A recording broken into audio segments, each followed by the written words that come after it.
So for this assignment, you're going to be using geometric shapes. And if we think back to the elements of art and we think about what shapes are, they are 2D enclosures of lines. So in order for it to be a shape, you have to have an enclosed line.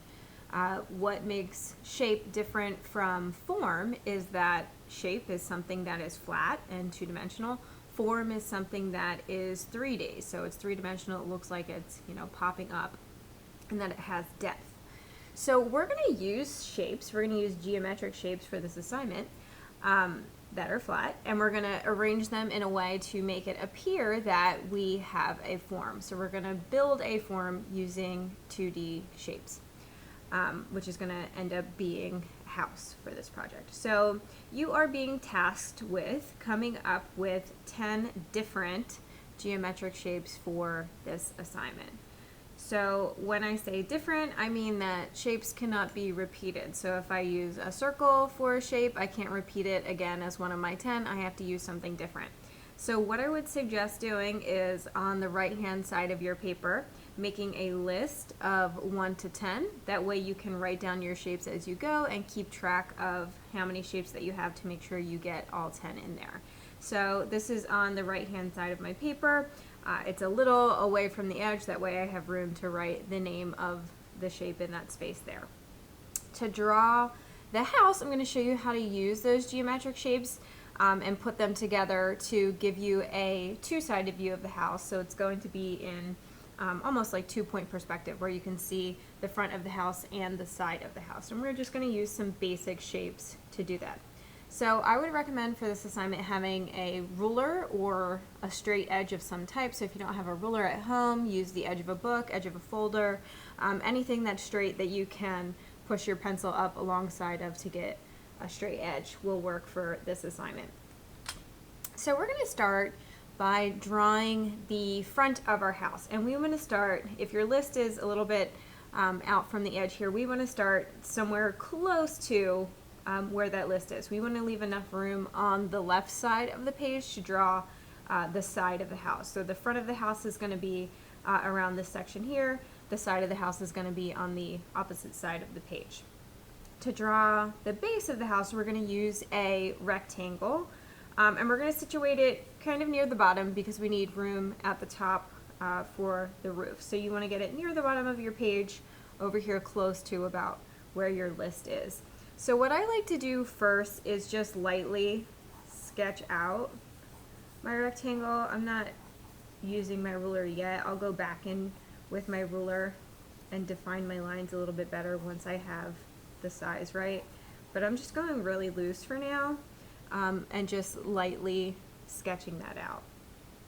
So I used a rectangle, so I'm going to put this in my list. I'm going to write rectangle. So that crosses one shape off of my list that I've used. And then I'm going to put the roof on the house, so I'm going to use a triangle to do that. So again, I'm just lightly sketching it out. Alright, and I'm going to add triangle. And now that I have the shape essentially how I like it, I don't need to make any changes. I'm going to go in with my ruler and just define these lines a little bit better. So this is going to help to crisp up my lines, but also to make sure I have a really even drawing.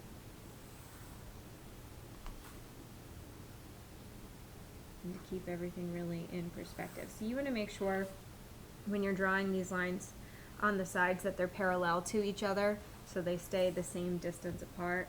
And then same thing with the top and the bottom, you want to try to keep them even. So if I take my ruler and I line it up with the bottom line and just slide it up, it should stay relatively straight. When you're sliding it up, you'll get a parallel line there.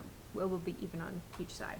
So I'm going to do the same thing with my ruler. I'm going to go over my lines here for my triangle, for my roof.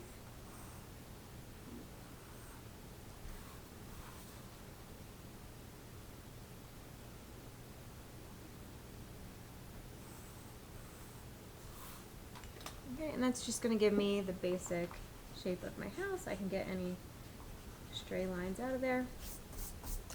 And I have two shapes accomplished, my rectangle and my triangle.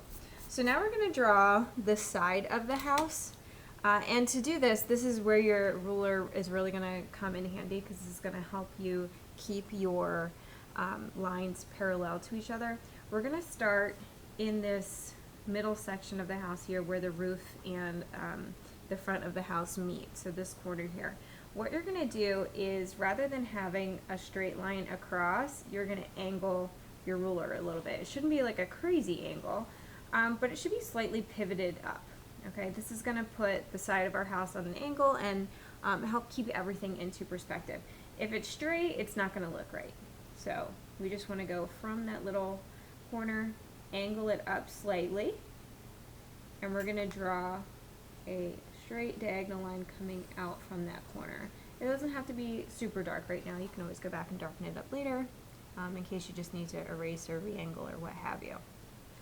Okay, now what I'm going to do is repeat the same angle of line on the top and on the bottom. So to do that, I'm going to take my ruler, I'm going to line it up on my line I just drew, and I'm going to carefully, keeping the angle the same, just slide it down until my ruler reaches the corner of my rectangle there at the bottom. So this angle hasn't changed. I've kept my ruler at the same exact angle.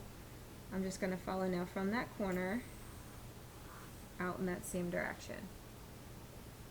Right, and I would repeat that same step now for the roof. So I'm going to line it up one more time. Now I'm going to take my ruler and I'm going to go up to the point at the top of the house here. Slide it up so I get to the top. And then another diagonal line. So these are all at the same angle. These are all parallel to one another. Now what I'm going to do is close off the shape by doing a parallel line on the opposite side. So now I say parallel to whatever line is on this side. So I just have a straight vertical line here. So I'm going to take my ruler, line it up there, slide it over until I get to the edge of my house, and do my straight line down. So these stay vertical. Now this one here is diagonal because that was the side of my triangle. So I'm going to put it on that diagonal. I'm going to slide it over until I get to this corner. And I'm going to repeat that line on this side.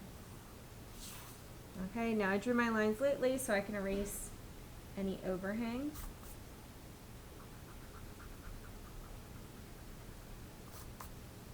All right, now if we look at what I have here, I have a house obviously, but I have now transformed it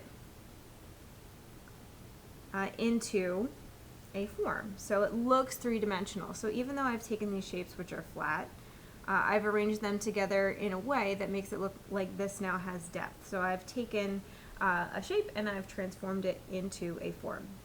If I take a quick inventory of my shapes that I have here, I have my rectangle. If I look at this one here, this is just another rectangle, so I wouldn't rewrite that on my list. But if I look at this one, this is actually a different shape, a unique shape. So this is a parallelogram, which is a distinct geometric shape. So I'm just going to write that in on my list here.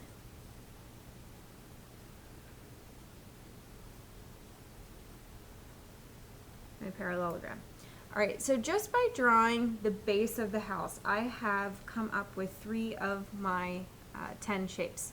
It's your job to continue on and do the rest of the shapes as the design in your house. I'm going to show you just quickly how to draw windows on the side of the house, because it's important that these follow the same rules as the side of your house here as well. So if you're drawing something inside like a window, it's important that your lines for the top and bottom of your window stay parallel with the horizontal line. So that's the line going across your page. So because this is at a diagonal, the top and bottom of your window should be at a diagonal too. So let's say I want to do 2 windows. Okay, that's the top of my windows.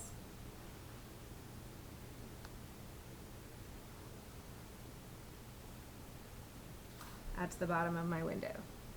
Now, the same rule my vertical line stays parallel as well. So I'm going to slide it over.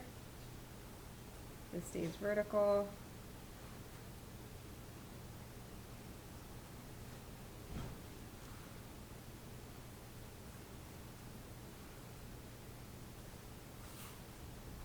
Make this one a little wider.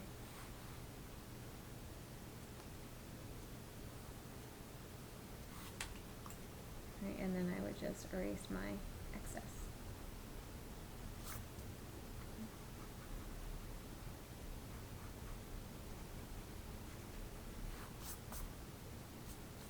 Alright, so now I have 2 squares for my windows.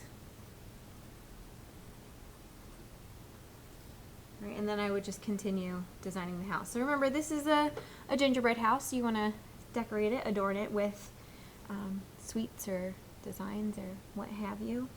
You also need to make sure you have some kind of pattern in here. So you want to repeat a shape or repeat a design somewhere in the decoration of your house. So get really creative with it. See how fancy you can get.